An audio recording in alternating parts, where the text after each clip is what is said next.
ഒരിക്കൽ കൂടി ബിന്ദു സ്മോൾ ചാനലിലേക്ക് എല്ലാവർക്കും സ്വാഗതം. ദൈവം ഒരു പ്രഭാതം തന്നു, അതിന് ഞാൻ ദൈവത്തിന് നന്ദി പറഞ്ഞു. അതിനുശേഷം ഈ കപ്പിൽ എന്താ ഇരിക്കുന്നതെന്ന് നിങ്ങൾക്ക് തോന്നും. അതാണെങ്കിൽ ഗ്ലൂട്ടോതയോണിൻ്റെ എല്ലാവരും ഇഞ്ചക്ഷനും ടാബ്ലറ്റും ഒക്കെ കൺസ്യൂം ചെയ്യുന്നതിന് പകരം ഞാൻ എൻ്റെ വീട്ടിൽ തന്നെ ഉണ്ടാക്കിയ ഒരു ഡ്രിങ്കാണ്. അത് നിങ്ങളുടെ അടുത്ത് ഷെയർ ചെയ്യാമെന്ന് തോന്നി. ഇതെന്താണെന്നറിയാമല്ലോ, ചിയ സീഡ്സാണ്.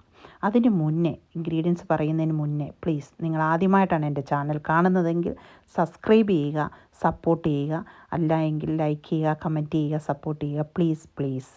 പിന്നെ നല്ല പ്രകൃതിയാണ്, അതും കൂടെ ഇടയ്ക്ക് പറയാം. നല്ല രസമുണ്ട്. അയർലൻഡ് ഇപ്പം കാണാൻ മനോഹരമാണ്. ഓക്കെ, എന്നാൽ ഇൻഗ്രീഡിയൻസിലേക്ക് കിടക്കാം.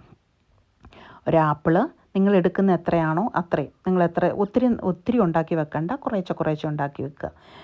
ഒരാപ്പിള്, പിന്നെ നെല്ലിക്ക, ക്യാരറ്റ്, ബീട്രൂട്ട്, ഇഞ്ചി ഇത്രയും അരച്ച് മിക്സിയുടെ ജാറിലിട്ട് അരച്ച് പിഴിഞ്ഞ് എടുത്ത് വെച്ചതാണ്. നിങ്ങൾക്ക് വേണമെങ്കിൽ ലെമണും യൂസ് ചെയ്യാം. ചിലർക്ക് ഡൈജഷന് പ്രോബ്ലം ഉള്ളവർക്ക് യൂസ് ചെയ്യേണ്ട. ബൈ.